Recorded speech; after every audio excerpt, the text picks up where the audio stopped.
सध्या देशभरात जे एनसीआरबीची आकडेवारी आहे, एनसीआरबी म्हणजेच काय की नॅशनल क्राईम रेकॉर्ड ब्युरो आहे, त्याची 2023ची जी आहे ती आकडेवारी सध्या समोर आलेली आहे। या आकडेवारीनुसार धक्कादायक जे काही प्रकार आहेत किंवा गुन्हे आहेत ते समोर येतात। त्यातलंच एक आहे की आत्महत्या। देशभरात गेल्या 5 वर्षांत आत्महत्यांच्या घटनांमध्ये वाढ झाली आहे। मात्र 2023 मध्ये 1,71,418 आहेत त्या आत्महत्या झाल्यात, जे 0.3% एवढं 2022च्या तुलनेत प्रमाण जास्त आहे। ह्या आज आत्महत्यांचा हा जो सगळा प्रकरण आहे ते आपण डिस्कस एवढ्यासाठी करतोय, ज्या आत्महत्या घडलेल्या आहेत त्याच्यामध्ये सर्वाधिक प्रकरण जे आहेत ते आहेत पुरुषांचे। आणि त्या पुरुषांमध्ये आत्महत्येचं प्रमाण काय, जसं की वैद्यकीय कारण असतात, भरपूर काही कारण, आर्थिक कारण असतात। मात्र सगळ्यात जास्त आत्महत्या ज्या होत आहेत त्या विवाहानंतर। पुरुष हे विवाह झाल्यानंतर त्या विवाह संस्थेचे जे काही कमी अधिक प्रमाणात दोष असतील त्यामुळे ते आत्महत्या करतात, असं एनसीआरबीच्या अहवालातून समोर आलंय। नेमकं आपण आत्महत्यांची कारणं काय, एनसीआरबीच्या अहवालानुसार जे जवळपास 1,71,000च्या घराच्या आसपास आहे, त्यातलं पहिलं कारण आहे कौटुंबिक समस्या। त्या कौटुंबिक समस्येच्या याच्यात आहे ते 31.9% लोकांनी आत्महत्या केल्या। दुसरं कारण आहे आजारपण, एकूण प्रमाणात 19%। नशयाच्या बाबतीत आहे की जे नशा ड्रग्ज वगैरे कंझ्युम करणारे लोक आहेत ते नशेच्या आहारी गेलेले आहेत, फर्स्ट एड होऊन, त्यांचं प्रमाण आहे 7%। लग्नाच्या ज्या समस्या आहेत त्यांचं प्रमाण आहे 5.3% आणि आर्थिक ज्या आहेत त्या आहेत 3.8%। यातलं कौटुंबिक समस्या आणि लग्नाच्या समस्या 31.9 आणि 5.3 एकत्र जरी केलं तर जवळपास 36 ते 37% जे आहेत हे विवाहानंतर आत्महत्या करणाऱ्या पुरुषांचं आणि महिलांचं प्रमाण आहे। आता सर्व आत्महत्यांपैकी म्हणजे 7 लोकांपैकी 5 लोक हे जे आत्महत्या करतात ते अर्थातच पुरुष आहेत। त्याचं प्रमाण आहे 70 ते 75%। 2023ला 1,24,730 पुरुषांनी आत्महत्या केल्या होत्या। ते एकूण आत्महत्यांच्या तुलनेत 72.8 एवढी टक्केवारी आहे। आणि जे उरलेले आहेत जवळपास 28% ते आहेत स्त्रियांचं प्रमाण। आता या आत्महत्यांमध्ये 1,24,000 मध्ये विवाहित पुरुषांच्या आत्महत्येचं प्रमाण जे आहे ते 74% आहे, ज्या पुरुषांनी आत्महत्या केल्या। या विवाहित पुरुषांच्या आत्महत्यांच्या बाबतीत महाराष्ट्र जो आहे तो 1 नंबरला आहे। महाराष्ट्रात 2023 साली 22,687 लोकांनी 2023ला आत्महत्या केल्या, जे एनसीआरबीच्या नुसार ज्यांची आत्महत्येच्या गुन्ह्यांची नोंद आहे त्यानुसार।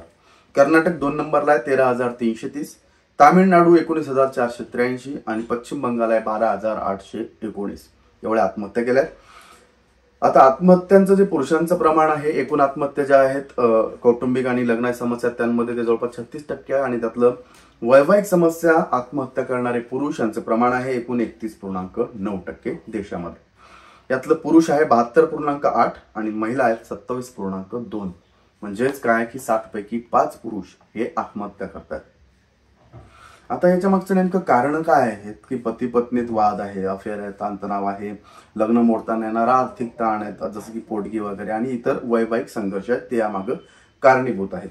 आता काय की 2015ला जी स्थिती होती, म्हणजे आता आपण 2022 आणि 2023चं पाहिलं, 2023ला अक्षरशः याच्या उलटी स्थिती होती। जवळपास 7 लोकांपैकी 5 महिला आत्महत्या करायच्या आणि 2 पुरुष। मात्र 2023 मध्ये पूर्ण बदललेलं आहे आणि या प्रमाणात त्या आत्महत्या होताना आपल्याला दिसतात। आता आत्महत्यांची जे अलीकडचे जे प्रकरण आहेत की समजा काय आता की अनेकांनी जोडीदारांना दोष देत, आपण आपल्या व्हिडिओचं जे शीर्षकच मुळात ते होतं की विवाह नंतर पुरुषांच्या आत्महत्येच्या प्रमाणात वाढ महाराष्ट्र क्रमांक 1ला। महाराष्ट्र क्रमांक 1ला हे आपण पाहिलं। आत्महत्येच्या कारणांमध्ये वैवाहिक समस्या ते आपण पाहिलं। आता जोडीदारांना दोष देत अनेकांनी आत्महत्या केल्या हे मुख्य कारण आहे। त्याच्यात आपण पाहूया की नेमकं काय। आता काही प्रकरणांमध्ये आपण पाहू की हैदराबादला एक प्रकरण झालं होतं, जे गाजलेली प्रकरण आहेत 3 ते 4 मी तुम्हाला सांगतो। हैदराबादला 25 वर्षीय व्यक्तीनं आत्महत्या केली होती। बायकोच्या त्रासाला कंटाळून त्यानं आत्महत्या केली आणि त्याच्या आईनं याबद्दल पोलिसांमध्ये फिर्याद दिली होती। दुसरं प्रकरण आहे कोलकात्यातलं। कोलकात्यात एका व्यक्तीनं आपला एक व्हिडिओ काढून घेतला, ज्याला आपण सुसाईड नोट म्हणतो। त्या सुसाईड नोटचा त्याने व्हिडिओ नोट केला होता आणि ती केल्यानंतर आत्महत्या केली। त्याचं म्हणणं काय होतं की 7 वर्षांपासून तो पत्नीसोबत घटस्फोटाचा जो दावा आहे त्यासाठी तो लढत होता, न्यायालयीन लढाई लढत होता। 2017ला या दाम्पत्याचं लग्न झालं होतं आणि त्याच्यानंतर त्यांची म्हणजे काय की ते दाम्पत्यामध्ये जी मुलगी आहे आणि हा मुलगा यांचं ज्या वैवाहिक संकेतस्थळ असतात त्याच्यावर ओळख झाली। ओळखीचं रूपांतर मग थोडं पुढे गेलं। मुलीनं दावा केला की ती गर्भवती आहे आणि लग्नाची एकदम तिनं मुलाला घाई केली लग्नही केलं, 3 महिने संसार चालला आणि अचानक ते लग्नानंतर समजून आलं की हिनं घाई केली, गर्भवती नव्हती, फक्त लग्नाला घाई केली. 3 महिने राहिली आणि निघून गेली. 2018 साली काय झालं, ती गेल्यानंतर एक 4-5 महिन्यांनी घरगुती हिंसाचार प्रकरणात त्या मुलाला जी आहे ती नोटीस आली आणि त्या नोटीसद्वारे सोबतच एक पोटगी मागणीचा अर्ज होता. त्यामुळे आर्थिक बाजू आपली आता खिळखिळी होईल आणि तो मानसिक त्रास ज्या मुलीने दिला होता, हा सगळा व्हिडिओ रेकॉर्ड करून त्यानं आत्महत्या केली होती. कोलकात्यातलं दुसरं प्रकरण आहे की 51 वर्षांचे अभिजित पाल यांनी जवळपास त्यांचं प्रोफेशन MR होते, ते मेडिकल रिप्रेझेंटेटिव्ह आपण त्याला म्हणतो. 51 वर्षांचे होते. 3 महिने ते बेरोजगार होते, त्यांना कोणताही जॉब नव्हता. याच्यात बायकोचे टोमणे, सततचा त्रास त्यांना सहन होईना, त्यातच बायको एकटं टाकून सोडूनही गेली आणि त्याच्यानंतर नैराश्यातून त्यांनी आत्महत्या केली होती.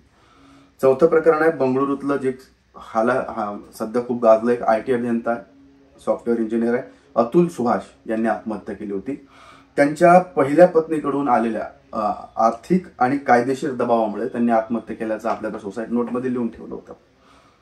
तर ही जी प्रकरणं आणि आकडेवारी पाहता जे भारतीय पुरुष असतील किंवा त्यातल्या त्यात महाराष्ट्राचा नंबर क्रमांक 1 लागतो की विवाहानंतर वैवाहिक समस्यांना तोंड देताना आलेलं नैराश्य यामुळे अनेक पुरुष आत्महत्या करतात.